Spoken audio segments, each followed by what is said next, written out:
মানুষ জীবনে হার মেনে নিতে কিন্তু একদিন জিতে যায়, সেরকমটা আজ আমার সাথেও হয়েছে।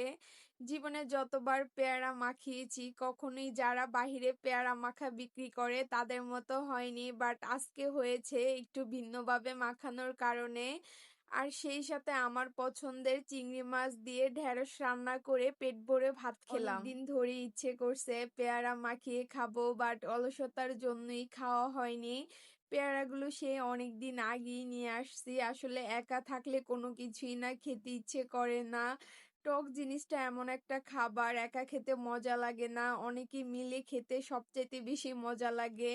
আর আমি জীবনে যতবার পেয়ারা মাখিয়েছি চেষ্টা করতাম বাহিরে যারা পেয়ারা মাখা বিক্রি করে তাদের মতো করে মাখানোর, বাট কখনোই হয়নি।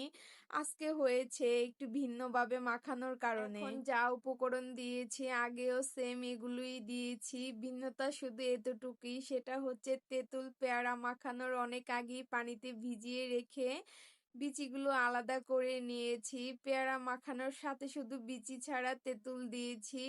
আর এভাবে ভর্তা মাখালে একদম বাহিরে পেয়ারা মাখানোর মতোই মজা হয়। যাক, অবশেষে সফল হতে পারলাম।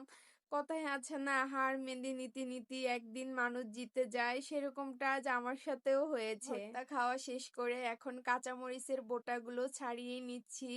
আমি সব সময় ফ্রিজে মরিচের বোটা ছাড়িয়ে রাখি, এতে অনেকদিন ফ্রিজে থাকলেও মরিচ নষ্ট হয় না। এখানে যতটুকু মরিচ আছে এতটুকু আমাদের অনেক দিন চলে যায়। আমি আবার মাঝে মাঝে মরিচের ভর্তা করেও খাই।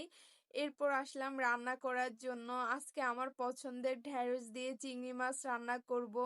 ঢেঁড়সের এই তরকারিটা আমার এতটাই পছন্দ, আমি মাসে 30 দিনের 30 দিনও খেতে পারবো। ঢেঁড়স ভাজির চাইতেও আমার কাছে রান্না করে খেতে বেশি ভালো লাগে। আপনাদের ভাইয়া রান্না করা ঢেঁড়স কম পছন্দ করে, তার পছন্দ হচ্ছে ঢেঁড়স ভাজি। আমাদের দুজনের পছন্দ একদমই মিলে না, আর পছন্দ না করলেও সে কিন্তু খায়। আর আমার যেটা পছন্দ তার সেটা পছন্দ না হওয়াটাই স্বাভাবিক, কারণ তো একটা আছে, সেই ব্যাপারটা নাই বলি।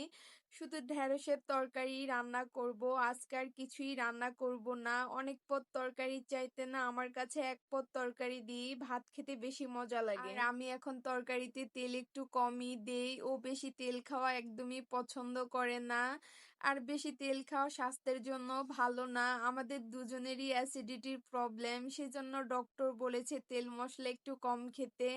এই তো আমি ঢেঁড়স দিয়ে মজা করে ভাত খেয়ে নিচ্ছি। আজ এই পর্যন্তই, দেখা হবে পরবর্তী কোনো ভিডিওতে। আমার ভিডিওটি যদি আপনাদের ভালো লেগে থাকে অবশ্যই লাইক কমেন্ট শেয়ার করতে ভুলবেন না। Ta-ta and take care.